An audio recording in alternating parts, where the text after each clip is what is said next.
Good morning. Welcome all of you, Vande Mataram. So this morning we are going to discuss a topic from Sri Aurobindo's Magnum Opus Savitri. The caption of this topic will be very interesting topic we are going to discuss right now. That is on a single lamp lit in perfection's house. A single lamp lit in perfection's house. That is the topic of discussion for this glorious morning. And here it is, everything is discussed on Savitri. So this is the topic. This line is taken from the of course, from the growth of the flame. So this glorious line has been taken from that chapter, the growth of the flame. So on that light, we are going to discuss little bit how Sri Aurobindo describes the magnanimity of Aditi, the Divine Mother, and Savitri, of course. So this is the topic of discussion for it. Now we are going to discuss in a very interesting way. Her mind sat high, pouring its golden lamps. Her heart was a crowded temple of delight. Her a single lamp lit in perfection's house. So these are the things all worshipped marvelingly, none dared to claim. This was the irony where we are right now. This is the topic, and we are going to discuss in a great way, in a very simpler way, as described in Sri Aurobindo in a great consciousness. The background we can go, man, this earth, it is actually downtrodden. Man here, he has forgotten his greatness, his own magnanimity. Always he builds but finds no constant ground. Always he journeys but nowhere he arrives. That is the irony, that is the problem with right now with the man. That's what we often see, and we also, of course, we found here in this earthly, in the lower earthly atmosphere. And this earth, it is a dangerous world where we stay on. This is on the lower scale. It is a dangerous world. And the love with which we really try to grow up, that is a human love, that is the perverted figure of the divine love. This love, it can't uplift the human race as a whole because it is confined. It is almost in a stipulated way, it is human love which is lying contented with attachment, desire, sex, give and take, and these are the things with which this human life, the human love is almost mingled. It is almost perverted, disfigured. And of course, the gods whom man pays is not in a position. They are unwilling, they are indifferent because they know this man wants a god, but here struggling vainly like of course, like a subhuman and vile, forgetting his own greatness and his own magnanimity. Man has forgotten why he has come and whence. His family and members are at war. His spirit, they are very much prominent, he knows not. Even his greatness he has thrown away. He is bargaining and, of course, claiming he is he is the best creature, so far the finest animal, but forgotten he has to go a lot way, simply staying in a well-defined linguistic atmosphere and expecting, standing on the original, on the matter's ground on the lower hemisphere, he is expecting and he is outstretching his hands to touch the sky, which is a high hill task really. So there itself to give him to not only to remind, but also to reach him, to elevate him to his own greatness and his own divinity. The divine has come down in the shape of the mother, and of course as the master, to being wrapped up, of course, being wrapped up, hiding behind him, everybody hiding immortality, eternity, immortality, in all sincerity, everything, neutrality, everything has been wrapped up. They have hidden from the normal human view, because they are the purpose of being wrapped up and coming here and taking incarnation is to lift or elevate the human soul towards the divinity's heights. That is the cry of that is the, of course, the purpose of their incarnation. Here, Sri Aurobindo, of course, Man is impotent. They don't know what is the purpose of their coming and for what they are struggling here, because they know they have decided we are here to struggle and we don't have any larger, loftier and greater aim. With the littleness, their lives are confined. With this littleness, they are struggling beautifully and magnificently.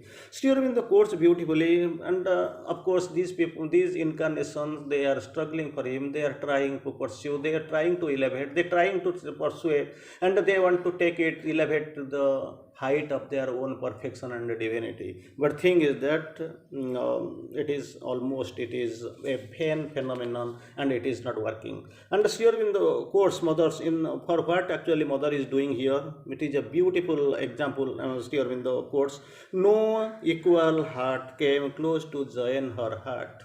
She has come, working. A world's desire compelled her mortal birth. Mother, you come with the human, in the guise of the human being, not as a demigod or god or incarnation or avatar, nothing like this. You just come down with a hue, compelled to, a world's desire compelled her mortal birth. You come, we'll play, we'll enjoy, we'll fly, we'll be friendly, like this. So, no, but actually thing is that the world, unknowing for the world she stood.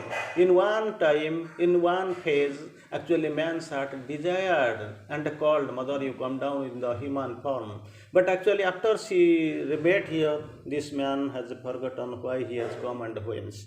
Actually, like this, the divine is moving like a stranger in the great human field. During the course, no equal heart came close to join her heart.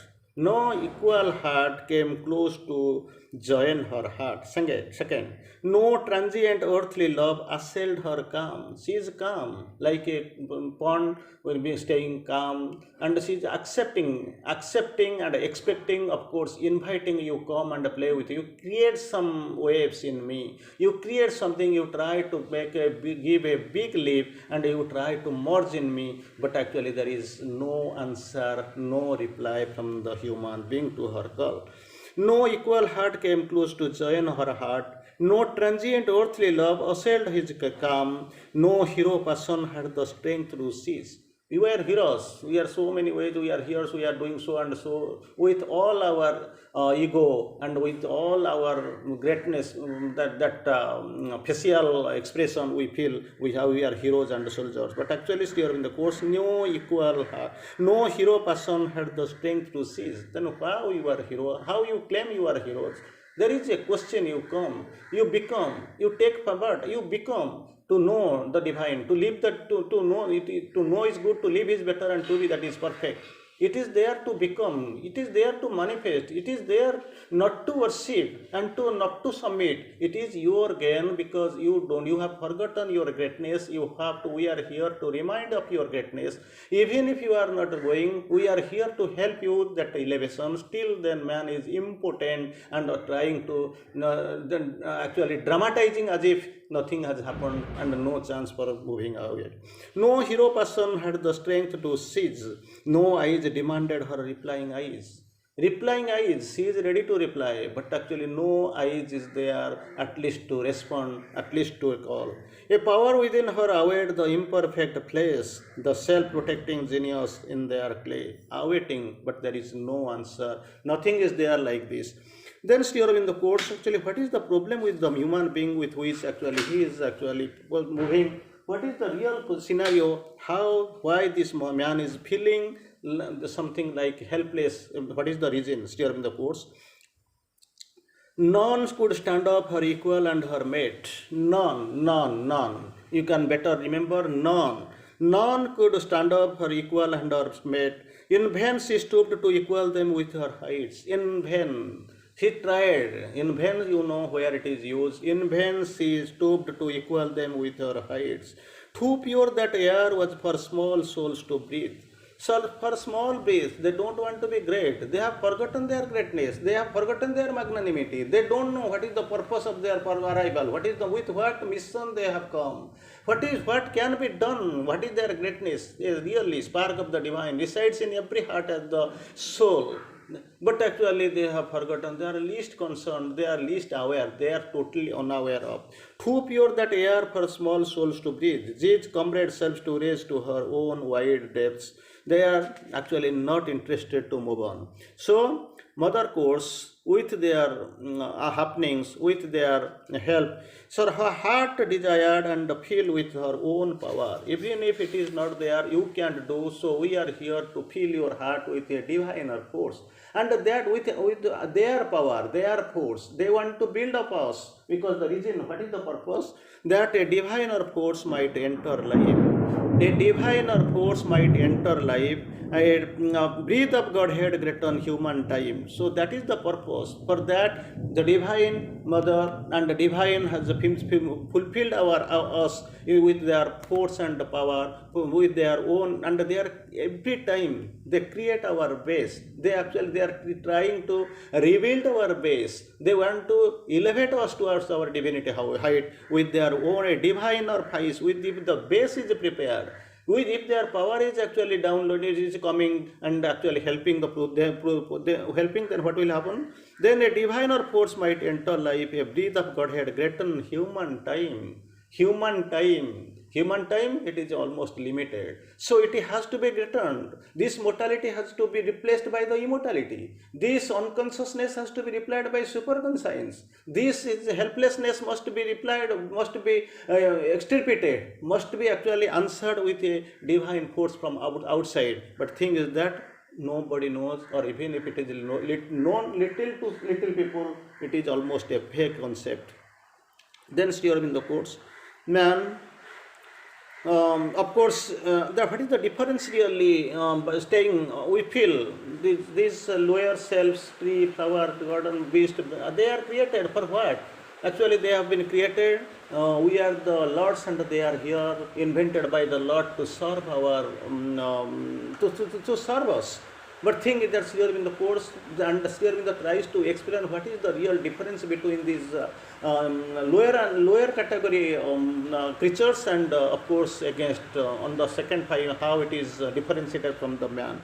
Sri Aurobindo quotes here, she joined the ordained hued magnificent lives of animal and bird and flower and trees. Just imagine, man not able to answer, man not able to reply, man not able to communicate, man not interested to even to become, man not interested to get elevated. But thing is that against, on the other hand, very much egoistic. We are here, we are great. So many ways they feel they are greater than the greats.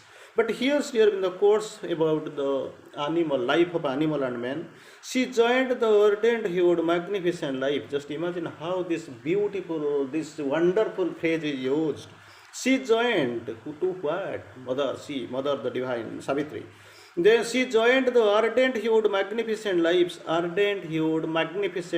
of animal and bird and flower and tree. Just imagine, we just neglect them. Where is the life? Where is life? We ask, is it there? Sometimes we claim we are men, we are great.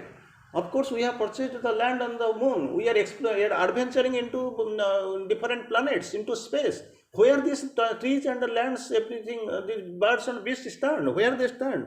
So they say in the quotes, ardent hued magnificent lives to these neglected creatures who are so-called neglected in our vision. What we are neglecting still in the course, ardent hued magnificent lives of animal and bird and flower and trees. Why these are ardent hued magnificent lives, and not to the human being or superhuman, but thing is that it has been written for animal and bird and flower and tree. They answer to her with a simple heart. Their heart is very simple. There is no complicacy. There is no problem. There is no ego. There is no jealousy. There is no nothing, anger, nothing like this. No, nothing. Only they have got no complicacy. Only they answer with her simple heart.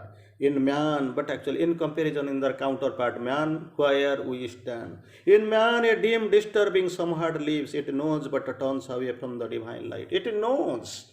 They don't know. These are creatures like animal, bird, flower, tree. They don't know. But they have a open, very close eyes, but they open like anything. But here actually problem is that it knows, but turns away from the divine light. Dim, disturbing, some heart lives. Dim, disturbing, somewhat lives, it knows, but turns away from the divine light, preferring the dark ignorance of his fall. It is actually मंजूर, ये मंजूर है मिलने का, मैं इसके लिए तैयार हूँ, लेकिन उधर ऊपर जाना मेरा दिल नहीं चाहता है, मैं जाऊँगा भी नहीं. I want go, preferring the dark ignorance of his fall among the many, a second category people, among the many who came drawn to her, some came drawn to her, nowhere she found her partner of high tasks. Partner of high tasks, not the roti kapda makan, that is not described here, that is not the point of discussion, subject of discussion right now. Comrade of high tasks, perfection, supramentalization, spiritualization, so that transformation, for that work, partner of high task nowhere could be found, she could not found. The comrade of her soul, the other self, comrade of the, not of this vitality or physicality or mentality, comrade of her soul nowhere could be possible, because man, earth, nature, yet to be prepared, yet to be elevated. Her other self, who was made with her like God and nature, like God and nature, the relation God and nature, like their soul, their relation, mother quoted, this should be prepared to that level. Some and some another, some other category people, then near approached, second, were touched, third, were caught fire. After that also there is the failed. That is the irony. That is the paradox. That is the enigma. That is the helplessness. Too great was her demand, too pure her force. Why they failed? First, were near approached. Second, touched. Then caught fire, but failed. What is the reason? Why they were touched? They failed. Too great her was her demand, too pure her force. So for this purity, for this greatness, for this demand to fulfill, difficult for the people who were coming very close to her. Thus lighting earth around her like a sun. She is not interested to leave it, because her mission is to transform, to perfect it. That perfection and transformation, that is the object, and new creation and transformation is the work of the mother. For that she has come with the enlightened vision. That is, of course, it is hidden. But thing is that thus lighting the earth around her like a sun, as the sun lights the earth, staying far above us, like this. Standing here, mother is lighting the earth. Yet, in her inmost sky, an orb of aloof. To that interior and inmost orb, nobody could be able to persuade, and nobody could penetrate, and nobody could reach, and nobody could stay. A distance severed her from those too close. Somewhere they are too close, touched, but the thing is that inner orb they could not be able to penetrate and touch. Puissant, apart her soul as the god sleep. So finally, Sri Aurobindo quotes here, her mind, all worshipped marvelingly, none dared to come. Her mind sat high, pouring its golden beams. Her heart was a crowded temple of delight, a single lamp lit in perfection's house, a bright pure image in a priestless shrine. Priestless shrine there, a bright pure image. Midst those encircling lives, her spirit dwelt, nothing told about the body and mind. Amidst those encircling lives, where her spirit dwelt, apart in herself until her hour of fate. Of course, this was the beginning. This was at the point of growth of the flame, and the mother has completed, mother has accomplished, mother has hoped, mother has endured, mother has fulfilled, mother has created all and found all, and of course fulfilled all. So things that were promised are fulfilled. This time we must know, we must feel, and we see the world should be ready, and we must be in a position to be get elevated, to get transformed, and the mother's mission and mother's work will be accomplished. Thank you. Vande Mataram.